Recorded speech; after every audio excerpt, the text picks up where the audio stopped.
નમસ્કાર. ધોરણ 10 અને સામાજિક વિજ્ઞાન વિષયમાં ઇતિહાસનો ચોથો પાઠ છે એમનો ભાગ 4 એમના વિશે આપણે આજના દિવસે માહિતી છે તે મેળવશું. તો આજના દિવસે ભારતની મુખ્ય પ્રાચીન વિદ્યાપીઠો કે જ્યાં ઉચ્ચ કક્ષાનું શિક્ષણ આપવામાં આવતું હતું, કે જ્યાં દેશ વિદેશમાંથી વિદ્યાર્થીઓ અહીં ભણવા માટે આવતા હતા, કે અહીં મોટે ભાગે હાલમાં જે એન્ટ્રન્સ એક્ઝામ લેવાય છે એવી પ્રવેશ પરીક્ષા આપી અને વિદ્યાર્થી છે એને નિઃશુલ્ક એટલે કે કોઈ પણ જાતની ફી લીધા વગર શિક્ષણ આપવામાં આવતું હતું. જેમાં એક છે નાલંદા, ત્યાર પછી છે તક્ષશિલા, વારાણસી એટલે કે કાશી અને વલ્લભી. આ 4 મુખ્ય વિદ્યાપીઠોની અહીં ચર્ચા કરી છે. કે પરીક્ષામાં આખો ટોપિક છે એ નથી પૂછાતો, પરંતુ મોટે ભાગે 3 માર્ક્સના પ્રશ્નમાં ટૂંકનોંધ સ્વરૂપે આ 4 ટૂંકનોંધ છે એમાંથી કોઈ પણ એક ટૂંકનોંધ 3 માર્ક્સના પ્રશ્ન છે એમાં પૂછાય છે. તો ભારતની પ્રાચીન વિદ્યાપીઠો જોઈએ તો નાલંદા બિહારના પટના જિલ્લાના બડગાંવ નામના ગામ પાસે પ્રાચીન નાલંદા વિદ્યાપીઠ આવેલી છે. કે હાલમાં બિહારનો પટના જિલ્લો છે એનું બડગાંવ નામનું ગામ છે. કે બિહારનો પટના જિલ્લો એનું બડગાંવ નામનું ગામ, એમની પાસે પ્રાચીન નાલંદા વિદ્યાપીઠ આવેલી છે, જે આકૃતિ 4.1 માં બતાવેલી છે. એ તો હાલમાં તેના અવશેષ છે, પરંતુ તે જે સમયે કાર્યરત હતી ત્યારે ભવ્ય યુનિવર્સિટી તરીકે એમની ગણના થતી હતી. અને હાલમાં આ નાલંદા વિદ્યાપીઠ છે એમની નજીકમાં જ ભારત સરકાર છે એને નવી નાલંદા વિદ્યાપીઠ છે, નાલંદા યુનિવર્સિટી એમની રચના કરી છે. અને ત્યાં ઉચ્ચ પ્રકારનું શિક્ષણ વિદ્યાર્થીઓને હાલમાં પૂરું પાડવામાં આવે છે. ભારતીય સંસ્કૃતિમાં બૌદ્ધ અને જૈન પરંપરામાં નાલંદાનું મહત્વ ઘણું છે. કે ભારતીય સંસ્કૃતિની અંદર બૌદ્ધ અને જૈન ધર્મ છે એમાં નાલંદા વિદ્યાપીઠનું ખૂબ મહત્વ રહેલું છે. કે જ્યાં ખાસ કરીને નાલંદા વિદ્યાપીઠમાં બૌદ્ધ અને જૈન ધર્મના સાધુ અને એમના મહાન રાજાઓએ નાલંદા વિદ્યાપીઠનું નિર્માણ કરવામાં ઘણો મહત્વનો ફાળો આપ્યો હતો. આ પ્રાચીન વિદ્યાપીઠમાં મહાવીર સ્વામીએ 14 ચાતુર્માસ કર્યા હતા. કે ભગવાન જૈન છે એમના 24મા તીર્થકર એટલે કે મહાવીર સ્વામી. કે જૈન ધર્મની અંદર 24 તીર્થકરો થઈ ગયા, એમાં છેલ્લા મહાવીર સ્વામી છે એમણે નાલંદા વિદ્યાપીઠમાં 14 ચાતુર્માસ, ચાતુર્માસ એટલે કે 4 મહિના સુધી ઉપવાસ કરવો. તો આવા 14 ચાતુર્માસ છે ઈ મહાવીર સ્વામીએ નાલંદામાં ગાવ્યા હતા.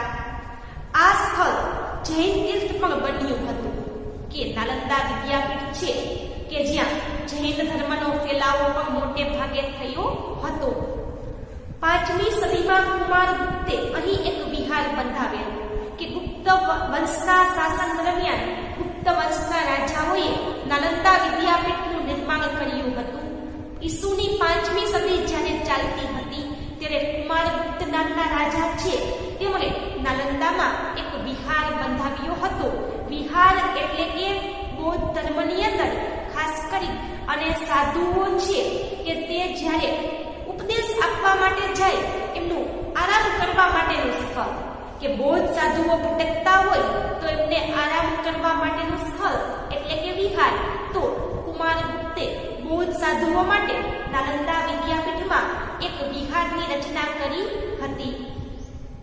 ત્યાર પછી નાલંદાની પ્રસિદ્ધિમાં વધારો થયો. કે ધીમે ધીમે નાલંદા વિદ્યાપીઠ છે એની પ્રસિદ્ધિ ફેલાવા લાગી અને ત્યાં હજારો હસ્તલિખિત ગ્રંથોના અમૂલ્ય ભંડારો હતા. કે નાલંદામાં હજારોની સંખ્યામાં હસ્તલિખિત હાથેથી લખેલા, કે નાલંદા વિદ્યાપીઠમાં હજારોની સંખ્યામાં હાથેથી લખેલા અમૂલ્ય, જેમનું બીજાની સાથે તુલના ન કરી શકાય એવા અમૂલ્ય ભંડાર પડેલા હતા. કે હજારોની સંખ્યામાં હાથેથી લખેલા ગ્રંથ નાલંદા વિદ્યાપીઠમાં જોવા મળતા હતા. નાલંદા વિશ્વવિદ્યાલય હતું કે નાલંદા વિદ્યાપીઠ આખા ભારતમાં અને વિશ્વમાં પ્રસિદ્ધ હતી. દેશ વિદેશના અનેક વિદ્યાર્થીઓ અહીં ઉચ્ચ કક્ષાનું શિક્ષણ લેવા માટે આવતા હતા. ભારતીય સંસ્કૃતિનું આ એક તીર્થધામ હતું કે પ્રાચીન ભારતીય સંસ્કૃતિનું એક મહત્વનું તીર્થ એટલે કે ખાસ કરી અને યાત્રા કરવાનું અને શિક્ષણ મેળવવા માટેનું ધામ હતું. દેશ પરદેશના વિદ્યાર્થીઓ અહીં અભ્યાસ કરવા માટે આવતા કે દેશ વિદેશના વિદ્યાર્થીઓ નાલંદામાં અભ્યાસ કરવા માટે આવતા, જેમાં મહાન મુસાફર યુઅન સ્વાંગ પણ અહીં આવેલું કે ચીનનો મહાન મુસાફર યુઅન સ્વાંગ છે એ ફરતો ફરતો ભારત આવ્યો ત્યારે તેમણે નાલંદા વિદ્યાપીઠની મુલાકાત લીધી હતી. આજે તો આ મહાન વિશ્વવિદ્યાલયના માત્ર ખંડેરો જ જોવા મળે છે કે આકૃતિ 4.1 જોઈએ તો હાલમાં તો આ વિશ્વવિદ્યાલયના આપણને માત્ર ખંડેર જોવા મળે છે કે મુસ્લિમોએ આક્રમણ કરી અને આ વિદ્યાપીઠને તોડી નાખી હતી. અત્યારે તો તે ખંડેર સ્વરૂપે છે. આમ છતાં એ ખંડેરોમાં ફરતા ફરતા દેશની ભવ્ય સંસ્કૃતિની આપણને ઝાંખી થાય છે કે આ ખંડેરો છે એમાં ફરતા ફરતા કે ખંડેર એટલે કે કઈ પણ સ્થાપત્ય છે એ ધીમે ધીમે નુકસાન પામી અને પડી જવું. તો હાલમાં આપણે આ ખંડેરમાં ફરીએ તો પણ ભારતની પ્રાચીન સંસ્કૃતિ કેટલી ભવ્ય હશે એમની ઝાંખી એટલે કે દર્શન થાય છે કે આ વિદ્યાપીઠના ખંડેરમાં ફરીએ તો પણ આપણને એવું લાગે કે પ્રાચીન સંસ્કૃતિ કેટલી ભવ્ય હશે. નાલંદામાંથી ભણીને બહાર નીકળેલ વિદ્યાર્થી ભારતનો આદર્શ વિદ્યાર્થી ગણાતો કે જે વિદ્યાર્થી નાલંદામાંથી ભણીને બહાર આવતો એ આદર્શ વિદ્યાર્થી ગણાતો કેમ કે તેનામાં સંસ્કાર, શિસ્ત અને જ્ઞાન છે એમનો સંગમ જોવા મળતો હતો. ઈસુની 5મી થી 11મી સદી દરમિયાન નાલંદા શિક્ષણના સર્વોત્તમ સ્થાને હતું કે ઈસુની 5મી થી 11મી સદી એટલે કે લગભગ 600 વર્ષ સુધી કે એક સદી એટલે કે 100 વર્ષ તો 6 સદી એટલે કે 600 વર્ષ સુધી નાલંદા વિદ્યાપીઠ શિક્ષણનું સર્વોત્તમ બધા કરતા ઉત્તમ સ્થળ હતું. આ સમયે ભારતમાં વિશ્વભરમાં શ્રેષ્ઠતમ ગણાય એવા ગ્રંથાલયો હતા કે આ સમયે ભારતમાં વિશ્વભરમાં સારામાં સારા હોય એવા ગ્રંથાલયો ભારતમાં હતા કે આ સમયે એટલે કે પ્રાચીન સમયમાં ભારતની વિદ્યાપીઠોમાં વિશ્વના સારામાં સારા કહી શકાય એવા ગ્રંથાલય આપણે જેને અંગ્રેજીમાં લાઇબ્રેરી કહીએ છીએ તે હતી. તક્ષશિલા તેમજ નાલંદા વિદ્યાપીઠમાં આવેલા ગ્રંથાલયોમાં અભ્યાસ અને સંશોધન કરવા દેશ વિદેશમાંથી અનેક વિદ્યાર્થીઓ આવતા હતા કે નાલંદા અને તક્ષશિલાના ગ્રંથાલય છે એનો ઉપયોગ કરી અને અભ્યાસ કરવા અને સંશોધન કરવા માટે દેશ વિદેશમાંથી અનેક વિદ્યાર્થીઓ આ બંને વિદ્યાલયની મુલાકાત લેતા હતા. આમાંનો માત્ર યુઅન સ્વાંગ 657 હસ્તલિખિત ગ્રંથ પોતાની સાથે ચીન લઈ ગયો હતો કે ચીનનો મહાન મુસાફર યુઅન સ્વાંગ છે એ નાલંદા વિદ્યાપીઠમાં ઘણો સમય રોકાયો હતો અને જ્યારે ચીન પાછો ગયો ત્યારે 657 જેટલા હાથે લખેલા ગ્રંથ તે આ ગ્રંથાલયમાંથી પોતાની સાથે ચીનમાં લઈ ગયો હતો. 7મી સદીમાં યુઅન સ્વાંગે અહીં મુલાકાત લીધી હતી કે 7મી સદીમાં ચીની મુસાફર યુઅન સ્વાંગે નાલંદા વિદ્યાપીઠની મુલાકાત લીધી હતી. મહાવિદ્યાલયમાં 7 મોટા ખંડ હતા કે નાલંદા વિદ્યાપીઠમાં 7 મોટા રૂમ હતા અને વ્યાખ્યાન માટે 300 ખંડ હતા કે નાલંદા વિદ્યાપીઠમાં 7 મોટા રૂમ હતા અને વ્યાખ્યાન એટલે કે અભ્યાસ કરવા માટે 300 કરતા પણ વધારે રૂમ હતા. વિદ્યાર્થીઓને રહેવા માટે ખાસ મઠ બાંધવામાં આવ્યા હતા કે વિદ્યાર્થી રહી શકે એટલા માટે મઠ એટલે કે ગુરુકુળ આપણે જેમને કહીએ છીએ કે બૌદ્ધ ધર્મમાં મઠ કહે અને હિન્દુ ધર્મમાં ગુરુકુળ કહે કે વિદ્યાર્થીઓને રહેવા માટેના ગુરુકુળ છે એટલે કે મઠની સ્થાપના કરવામાં આવી હતી. વિદ્યાપીઠને નિર્વાહ માટે અનેક ગામ દાનમાં મળ્યા હતા. નિર્વાહ એટલે કે જીવનનો ખર્ચ કાઢવા માટે. તો નાલંદા વિદ્યાપીઠ પોતાનો ખર્ચ કાઢી શકે એટલા માટે અનેક રાજાઓએ અનેક ગામડાઓનું દાન કર્યું હતું કે ગામડાઓની જે કંઈ આવક છે એનાથી નાલંદા વિદ્યાપીઠ ખૂબ સારી રીતે ચાલતી હતી. એટલે અનેક ગામડાઓ છે એ નાલંદા વિદ્યાપીઠને દાનમાં મળ્યા હતા. ગામોની આવકમાંથી વિદ્યાર્થીઓને ભોજન અને વસ્ત્ર વિના મૂલ્યે મળતા. કે નાલંદા વિદ્યાપીઠને જે ગામડા દાનમાં મળ્યા હતા, આ ગામડાની આવકમાંથી મોટે ભાગે વિદ્યાર્થીઓ છે એમને ભોજન અને વસ્ત્ર વિના મૂલ્યે એક પણ જાતના પૈસા લીધા વગર ભોજન અને કપડાં મળતા હતા. અહીંનો ગ્રંથાલય વાળો વિસ્તાર ધર્મગંજ નામથી ઓળખાતો કે નાલંદા વિદ્યાપીઠનું ગ્રંથાલય એટલે કે લાઇબ્રેરી ધર્મગંજના નામથી ઓળખાતી. ઈસુની 5મી થી 11મી સદી સુધી નાલંદાની ખ્યાતિ સુપ્રસિદ્ધ વિદ્યા કેન્દ્ર તરીકે રહી હતી. કે ઈસુની 5મી થી 11મી સદી દરમિયાન નાલંદા વિદ્યાપીઠ છે એમની ખ્યાતિ એટલે કે લોકો સુધી તેની ખ્યાતિ હતી અને સુપ્રસિદ્ધ એટલે કે વધારેમાં વધારે લોકો એમની ખ્યાતિથી જાણકાર હતા એવું એક સુપ્રસિદ્ધ એટલે કે આખા દેશ વિદેશમાં પ્રખ્યાત હોય એવું જાણીતું વિદ્યાનું કેન્દ્ર હતું. બીજું છે તક્ષશિલા.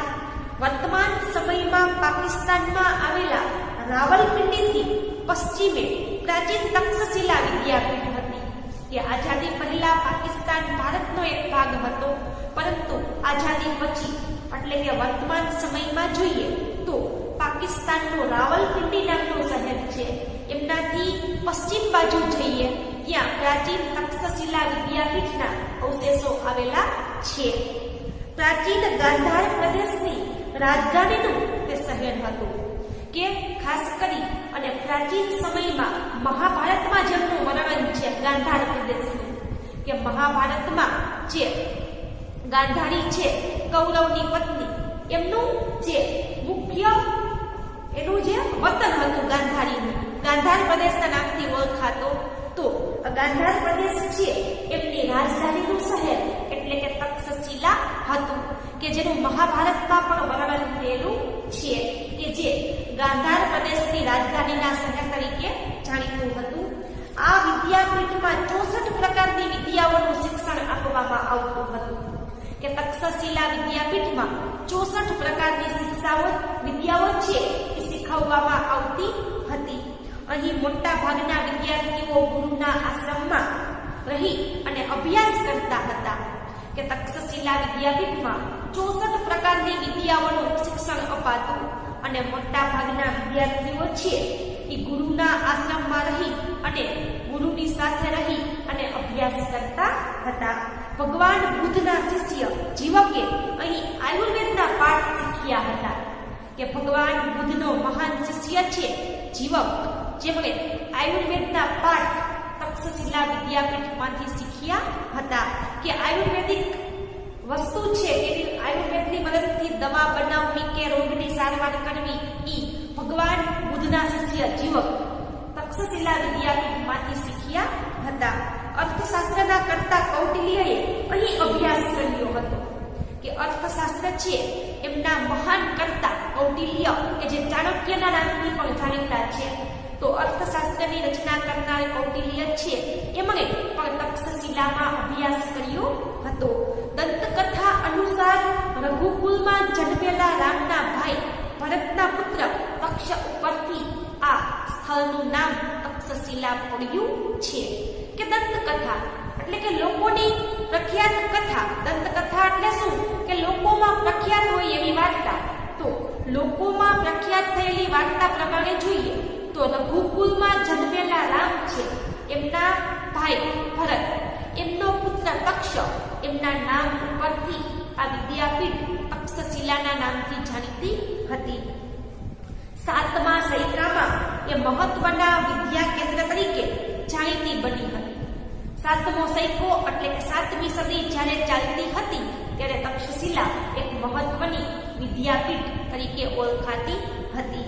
વિદ્યાર્થીને જે વિષયમાં રસ હોય એનું શિક્ષણ આપવામાં આવતું, કે વિદ્યાર્થીને જે વિષય ગમતો હોય એ વિષયનું શિક્ષણ એમને તક્ષશિલામાં મળતું. શિક્ષક પોતાની ઈચ્છા પ્રમાણે ગમે તેટલા વિદ્યાર્થીને ભણાવી શકતો, કે શિક્ષકને ઈચ્છા હોય એટલા વિદ્યાર્થીને તે ભણાવી શકતો. પરંતુ સામાન્ય રીતે એક શિક્ષક પાસે લગભગ 20 વિદ્યાર્થી ભણતા, કે શિક્ષક પોતાની ઈચ્છા પ્રમાણે વિદ્યાર્થીને ભણાવી શકતા, પણ સામાન્ય રીતે એક શિક્ષક 20 વિદ્યાર્થીને અભ્યાસ કરાવી શકતા હતા. વારાણસી, રાજગૃહ, મિથિલા અને ઉજ્જૈન જેવા દૂરના નગરમાંથી વિદ્યાર્થીઓ અહીં શિક્ષણ મેળવવા આવતા. કે વારાણસી એટલે કે ઉત્તર પ્રદેશ, રાજગૃહ અને મિથિલા એટલે કે બિહાર અને ઉજ્જૈન એટલે કે મધ્યપ્રદેશ જેવા દૂરના સ્થળેથી વિદ્યાર્થીઓ તક્ષશિલામાં અભ્યાસ કરવા માટે આવતા હતા. વારાણસીના રાજકુમારો અહીં શિક્ષણ લેતા. કે વારાણસી કે જે કાશીના નામથી પણ ઓળખાય છે, એમના અનેક રાજકુમારો તક્ષશિલામાં શિક્ષણ લેવા માટે આવતા હતા. કૌશલના રાજા પ્રસન્નજીત, વ્યાકરણ શાસ્ત્રી પાણિની, રાજનીતિજ્ઞ કૌટિલ્ય એમણે પણ અહીં શિક્ષણ મેળવ્યું હતું. પરીક્ષામાં 2 માર્ક્સના પ્રશ્નમાં પૂછી શકાય કે તક્ષશિલા વિદ્યાપીઠમાં કયા કયા વિદ્વાનોએ શિક્ષણ મેળવ્યું હતું. તો કૌશલ દેશના રાજા પ્રસન્નજીત, મહાન વ્યાકરણ શાસ્ત્રી પાણિની અને રાજનીતિજ્ઞ એટલે કે રાજનીતિને જાણનારા અને અર્થશાસ્ત્રના રચયિતા કૌટિલ્યએ અહીં અભ્યાસ કર્યો હતો. તક્ષશિલા ઉચ્ચ શિક્ષણનું કેન્દ્ર હતું, કે ઉચ્ચ પ્રકારનો અભ્યાસ તક્ષશિલામાં શીખવવામાં આવતો હતો. સામાન્ય સ્થિતિના વિદ્યાર્થીઓ ગુરુના ઘરે રહીને ભણતા હતા, કે જેમના ઘરની સ્થિતિ સામાન્ય હોય કે ગરીબ હોય, આવા વિદ્યાર્થીઓ ગુરુની સાથે રહી અને અભ્યાસ કરતા હતા. અહીં વેદ, શસ્ત્રક્રિયા, ગજ વિદ્યા, ધનુર્વિદ્યા, વ્યાકરણ, તત્વજ્ઞાન, યુદ્ધ વિદ્યા, ખગોળ, જ્યોતિષ વગેરેનું શિક્ષણ આપવામાં આવતું હતું. કે તક્ષશિલામાં પ્રશ્ન પૂછી શકાય કે કઈ કઈ વિદ્યાનું શિક્ષણ અપાતું હતું. તો વેદનો અભ્યાસ, શસ્ત્ર એટલે કે હથિયાર કેમ ચલાવવા, ગજ વિદ્યા એટલે કે હાથીઓની વિદ્યા, ધનુર્વિદ્યા એટલે કે બાણ ચલાવવાની વિદ્યા, વ્યાકરણ, તત્વજ્ઞાન એટલે કે ધર્મ છે એમને ખાસ કરી અને દલીલ કરીને ઓળખવું, ખગોળ એટલે કે બ્રહ્માંડ, જ્યોતિષ એટલે કે ભવિષ્ય વગેરેનું શિક્ષણ આપવામાં આવતું. ચંદ્રગુપ્ત મૌર્યના ગુરુ ચાણક્ય અને ખુદ ચંદ્રગુપ્ત મૌર્યે પણ અહીં શિક્ષણ લીધું હતું. કે ખાસ કરી અને મૌર્ય વંશની સ્થાપના કરનાર ચંદ્રગુપ્ત મૌર્ય છે, એમના ગુરુ ચાણક્ય, કે જેમણે ખાસ કરી અને ચાણક્યએ પોતાનો શિષ્ય છે ચંદ્રગુપ્ત મૌર્ય, એમને એનું રાજ્ય પાછું મેળવવામાં મદદ કરી હતી. ઇતિહાસમાં બધાને ખબર છે કે મૌર્ય વંશની સ્થાપના કરવા માટે ચંદ્રગુપ્ત મૌર્ય છે એમને એમના ગુરુ ચાણક્યએ મદદ કરી હતી. તો આ ચંદ્રગુપ્ત મૌર્ય પોતે અને તેમના ગુરુ ચાણક્ય એટલે કે કૌટિલ્ય એમણે પણ તક્ષશિલામાં અભ્યાસ કર્યો હતો. 5મી સદીની શરૂઆતમાં ચીનના હાહિયાને આ સ્થળની મુલાકાત લીધી હતી. કે 5મી સદી છે એની શરૂઆત જ્યારે થઈ ત્યારે ચીનનો ફાહિયાન નામનો મુસાફર છે તેમણે તક્ષશિલાની મુલાકાત લીધી હતી. ત્રીજું છે વારાણસી, કે જે ભૂતકાળમાં કાશીના નામથી ઓળખાતું હતું. હાલમાં ઉત્તર પ્રદેશનું એક શહેર વારાણસી. વારાણસી યાત્રાધામ તરીકે પ્રસિદ્ધ છે, કે હિન્દુ ધર્મના લોકો વારાણસીની યાત્રાએ જાય છે. ઈસવીસન પૂર્વે 7મા સૈકામાં તે ભારતનું પ્રસિદ્ધ વિદ્યા કેન્દ્ર હતું. કે ઈસુની 7મી સદી પહેલા ખાસ કરી અને વારાણસી છે એ ભારતનું પ્રસિદ્ધ વિદ્યા કેન્દ્ર હતું. ઉપનિષદ કાળમાં તે આર્ય સંસ્કૃતિ અને ધર્મના કેન્દ્ર તરીકે વિકસ્યું હતું. કે વારાણસી યાત્રાધામ તરીકે પ્રસિદ્ધ છે. ઈસુની 7મી સદી જ્યારે ચાલતી હતી એના પહેલાના સમયગાળામાં તે પ્રસિદ્ધ વિદ્યા કેન્દ્ર હતું. ઉપનિષદ કાળ જ્યારે ચાલતો હતો એટલે કે ઉપનિષદ લખવાની જ્યારે શરૂઆત થઈ ત્યારે આર્ય સંસ્કૃતિ અને ધર્મના કેન્દ્ર તરીકે વારાણસી છે એનો વિકાસ થયો હતો. એના રાજા અજાતશત્રુ ઉપનિષદ કળામાં એક તત્વજ્ઞાની અને વિદ્યાના પોષક હતા. કે વારાણસીના રાજા અજાતશત્રુ છે એ ઉપનિષદ કળામાં એક તત્વજ્ઞાની કે ઉપનિષદ લખવામાં એક તત્વજ્ઞાની હતા. કે તત્વજ્ઞાન એટલે કે ધર્મ છે એમને ખાસ કરી અને દલીલ કરીને સમજાવવો. તો વારાણસીના રાજા અજાતશત્રુ ઉપનિષદ કળામાં અને ખાસ કરી વિદ્યાના પોષક એટલે કે વિદ્યાને સ્થાન મળે એવા હતા. તેમણે વારાણસી વિદ્યાપીઠનો વિકાસ કર્યો હતો. વ્યાસ સંહિતામાં મહર્ષિ વેદ વ્યાસનો આશ્રમ પણ અહીં એનો ઉલ્લેખ જોવા મળે છે. કે વ્યાસ સંહિતા નામનો ગ્રંથ છે જ્યાં મહર્ષિ વેદ વ્યાસ છે એમનો આશ્રમ વારાણસીમાં હતો એવો આ ગ્રંથમાં ઉલ્લેખ કરેલો છે. ભગવાન બુદ્ધે પોતાના મતના પ્રચાર અને પ્રસાર માટે વારાણસી ઉપર પસંદગી ઉતારી હતી. કે ભગવાન બુદ્ધ છે એમણે પોતાનો મત એટલે કે પોતાના વિચાર છે એમનો પ્રચાર એટલે કે જાહેરાત અને પ્રસાર એટલે કે ફેલાવો. કે ભગવાન બુદ્ધે પોતાના વિચારની જાહેરાત અને ફેલાવો કરવા માટે વારાણસી સ્થળ પસંદ કર્યું હતું. આદિ શંકરાચાર્ય જેવા સમર્થ તત્વજ્ઞએ એમના વેદાંતના નૂતન સિદ્ધાંતની સ્વીકૃતિ માટે કાશી જવું પડ્યું હતું. કે હિન્દુ ધર્મના મહાન આદિ શંકરાચાર્ય છે એમણે પોતે જે સમર્થ તત્વજ્ઞાની હતા, એક શક્તિશાળી તત્વજ્ઞાની હતા. તો વેદાંતના નૂતન એટલે કે નવીન વેદના નવીન વિચાર માટે થઈ અને આદિ શંકરાચાર્યએ પણ વારાણસી કાશી જવું પડ્યું હતું. ચૈતન્ય મહાપ્રભુ અને પુષ્ટિ માર્ગના પ્રવર્તક વલ્લભાચાર્યજી પણ પોતાના વૈષ્ણવ સંપ્રદાયની પ્રતિષ્ઠા તેમણે કાશીથી મેળવી હતી. કે બંગાળના મહાન સંત ચૈતન્ય મહાપ્રભુ અને પુષ્ટિ માર્ગ એટલે કે ભગવાન કૃષ્ણ છે એમના નામનો એક ધર્મ જે પુષ્ટિ માર્ગથી ઓળખાય છે, ખાસ કરીને હવેલીનો ધર્મ કે જેમાં ભગવાન કૃષ્ણનું બાળ સ્વરૂપ પૂજવામાં આવે છે.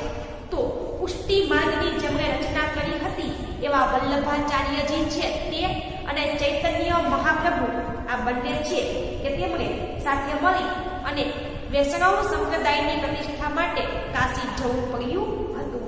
પંજાબના વિદ્વાન કુટુંબોએ સ્થળાંતર કરવું પડ્યું ત્યારે તેઓ મુખ્યત્વે કાશી અને થોડા પ્રમાણમાં કાશ્મીરમાં જઈને વસ્યા હતા. કે પંજાબના વિદ્વાન એટલે કે પંડિત કુટુંબો છે એ જે સ્થળાંતર કરીને ગયા ત્યારે અમુક કાશી તો અમુક કાશ્મીરમાં જઈને વસ્યા.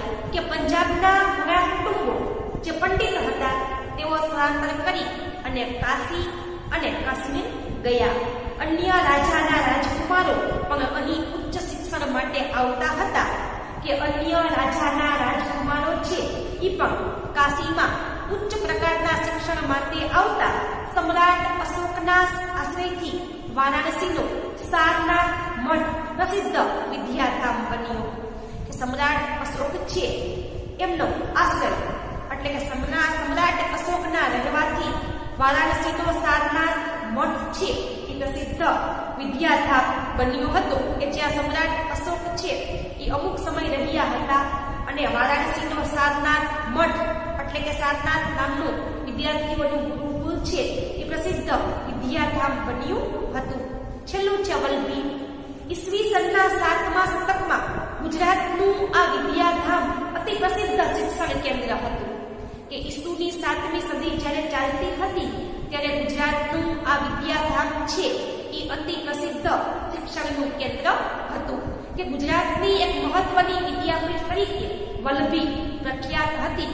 વલ્લભીને વિશાળ અને અત્યંત પ્રસિદ્ધ વિદ્યાધામ બનાવવામાં મૈત્રક વંશના તત્કાલીન શાસકો અને નાગરિકોનો મોટો ફાળો હતો.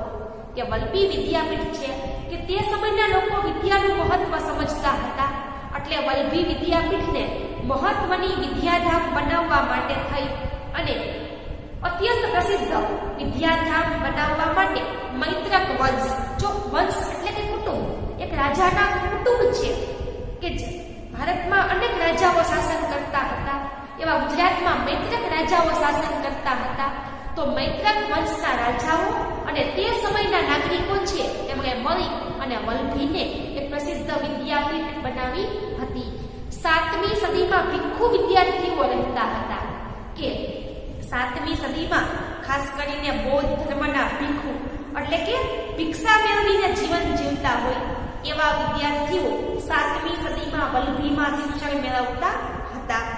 વલ્લભી ત્યારે બૌદ્ધ મતના હિનયાન પંથકનું કેન્દ્ર હતું.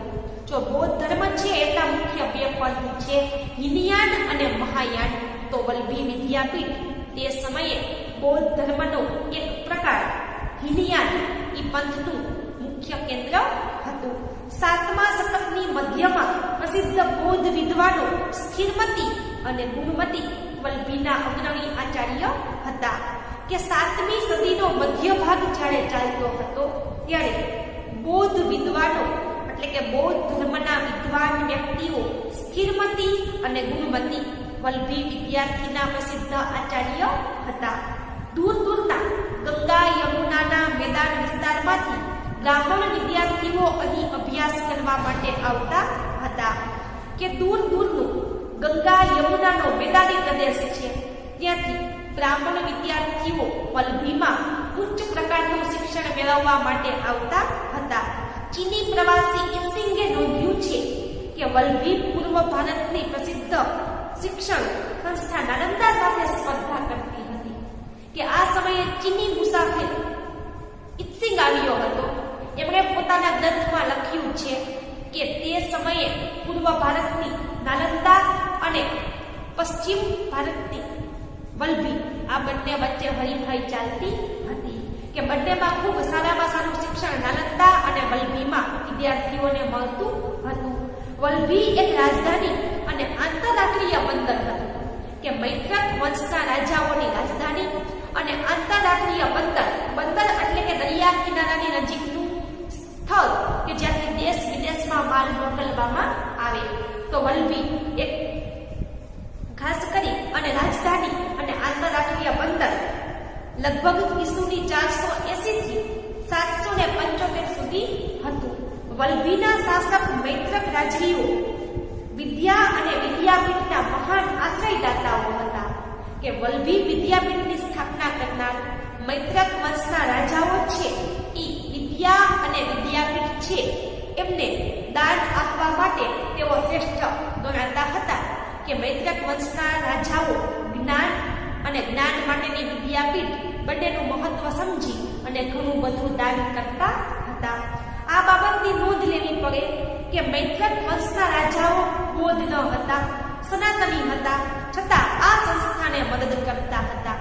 કે મૈત્રક વંશના રાજાઓ છે એ બૌદ્ધ ધર્મી ન હતા, સનાતની એટલે કે હિન્દુ શિવ ધર્મને પાળે તેવા સનાતન એટલે કે શૈવ ધર્મીઓ અથવા તો હિન્દુ ધર્મને માનનારા. કે મૈત્રક વંશના રાજાઓ હિન્દુઓ હતા છતાં પણ બૌદ્ધ ધર્મની આ વિદ્યાપીઠને દાન આપતા હતા. ઈસવીસન 775માં આરબોએ આક્રમણ કર્યું અને મૈત્રકો પરાજિત થયા અને વિદ્યાપીઠ બંધ પડ્યું. કે 775માં આરબ પ્રજા જે મુસ્લિમ પ્રજા અફઘાનિસ્તાનમાંથી આવી હતી એમણે આક્રમણ કર્યું અને મૈત્રકો છે એ પરાજિત થયા અને વિદ્યાપીઠ બંધ પડી. કે ઈસવીસન 775માં આરબ પ્રજાએ આક્રમણ કર્યું અને મૈત્રક રાજાઓની હાર થઈ અને વિદ્યાપીઠ બંધ પડી ગઈ. અહીં પ્રસિદ્ધ વિદ્વાનોના નામ દરવાજા ઉપર લખવામાં આવતા. કે વલ્લભીના પ્રસિદ્ધ વિદ્વાનો છે એમના નામ દરવાજા ઉપર લખવામાં આવતા. કે વલ્લભીના જે મહાન શિક્ષકો છે વિદ્વાનો છે એમના નામ દરવાજા ઉપર લખવામાં આવતા હતા. વિદ્વાનો રાજસભામાં પોતાનું પાંડિત્ય દાખવીને રાજતંત્રમાં ઊંચા અધિકારો પ્રાપ્ત કરતા હતા. કે વિદ્વાન વ્યક્તિઓ છે એ રાજસભામાં પોતાનું પાંડિત્ય એટલે કે જ્ઞાન કે વિદ્વાનો રાજાની સભામાં પોતાનું પાંડિત્ય એટલે કે જ્ઞાન સાબિત કરી અને રાજતંત્રમાં ઊંચા અધિકારો પ્રાપ્ત કરતા હતા. કે વલ્લભીમાં જે વિદ્યાર્થી ભણ્યા હતા એ જ્ઞાનને આધારે રાજાની સભામાં પોતાનું જ્ઞાન બતાવી અને ઊંચું સ્થાન મેળવતા હતા. આ જાણીતી વિદ્યાપીઠ હતી અને જ્ઞાનની આરાધના અને વિશિષ્ટ પ્રકારની શિક્ષણ પ્રણાલીને કારણે ભારતમાં જ નહીં પણ એ સમયના સુસંસ્કૃત વિશ્વમાં પ્રસિદ્ધ થઈ હતી કે વલ્લભી જાણીતી વિદ્યાપીઠ હતી. જ્ઞાનની આરાધના એટલે કે જ્ઞાનની પૂજા કરવાની એક વિશિષ્ટ પ્રકારની શિક્ષણ પ્રણાલી વલ્લભીમાં વિકસી હતી, જેને કારણે તે સમયના સુસંસ્કૃત ભારતમાં જ નહીં પણ દેશ વિદેશમાં વલ્લભી વિદ્યાપીઠ પ્રખ્યાત હતી. આ વિદ્યાપીઠમાં દેશ પરદેશમાંથી અભ્યાસ કરવા માટે વિદ્યાર્થીઓ આવતા કે વલ્લભીમાં પણ અભ્યાસ કરવા માટે દેશ વિદેશના વિદ્યાર્થીઓ આવતા હતા. સાચા અર્થમાં તે આંતરરાષ્ટ્રીય એટલે કે દેશ વિદેશના વિદ્યાર્થીઓને શિક્ષણ પૂરું પાડતી સંસ્થા હતી. એમાં લગભગ પ્રત્યેક વિદ્યા શાખાઓનું શિક્ષણ અપાતું હતું કે આ વિદ્યાપીઠમાં લગભગ બધી જ વિદ્યાઓનું શિક્ષણ વલ્લભીમાં આપવામાં આવતું હતું. આ બધી વિદ્યાપીઠની નિભાવ રાજા અને શ્રેષ્ઠીઓએ આપેલા દાનમાંથી થતી એ હકીકત સમાજની વિદ્યા પ્રત્યેની પ્રીતિ બતાવે છે કે આ વિદ્યાપીઠ છે એને ચલાવવા માટેનો ખર્ચો છે ઈ રાજાઓ અને શ્રેષ્ઠીઓ એટલે કે શ્રીમંત વ્યક્તિઓ કે વલ્લભી વિદ્યાપીઠનો ખર્ચો રાજાઓ અને શ્રીમંત વ્યક્તિના દાનમાંથી ચાલતો હતો. એ હકીકત બતાવે છે કે સમાજ છે એને વિદ્યા પ્રત્યે કેટલી પ્રીતિ એટલે કે પ્રેમ છે કે રાજાઓ અને શ્રીમંતો વિદ્યાપીઠને દાન કરતા હતા. એટલે આપણે જોઈ શકીએ કે તે વખતનો સમાજ છે એને વિદ્યા પ્રત્યે કેટલો પ્રેમ હતો તે બતાવે છે. ભારતીય વિદ્યાઓ, કલાઓ અને જ્ઞાન વિજ્ઞાનનું શિક્ષણ આપતી તે વિશ્વવિખ્યાત યુનિવર્સિટી હતી કે ભારતની વિદ્યા, ભારતની કલા અને ભારતનું જ્ઞાન વિજ્ઞાનનું શિક્ષણ આપતી આ બધી જ મહત્વની વિદ્યાપીઠ અથવા તો વિશ્વમાં પ્રખ્યાત એવી ઉચ્ચ કક્ષાનું શિક્ષણ આપે એવી યુનિવર્સિટીઓ હતી. કે યુનિવર્સિટી એટલે કે ખાસ કરીને કોલેજ કક્ષાના અને માસ્ટર ડિગ્રીના અભ્યાસક્રમો શીખવાડે એવી તે સમયની આ વિદ્યાપીઠો હતી કે જ્યાંથી વિદ્યાર્થીઓ ઉચ્ચ પ્રકારનું શિક્ષણ પ્રાપ્ત કરી અને પોતાના જીવન છે એને વધારે સારી રીતે જીવી શકતા હતા. તો અહીં ઇતિહાસનો પાઠ ચોથો અને ભાગ પણ ચોથો એ પૂરો થાય છે. હવે નવા વિડિયો લેક્ચરમાં 6 માસિક પરીક્ષામાં જે પાઠ પૂછાવાના છે એ પાઠના ખાસ કરીને 3 અને 4 માર્ક્સના પ્રશ્ન હોય જે બોર્ડની પરીક્ષામાં પૂછી શકાય એના પ્રશ્નોનું રિવિઝન છે એ આપણે હવે પછીના વિડિયો લેક્ચર છે તેમાં કરશું. અને ચોથા પાઠની અંદર હેતુલક્ષી વિભાગમાં ખાલી જગ્યા, ખરા ખોટા અને વિધાનો છે એ હોમવર્ક બુકમાં લખીને તૈયાર રાખવું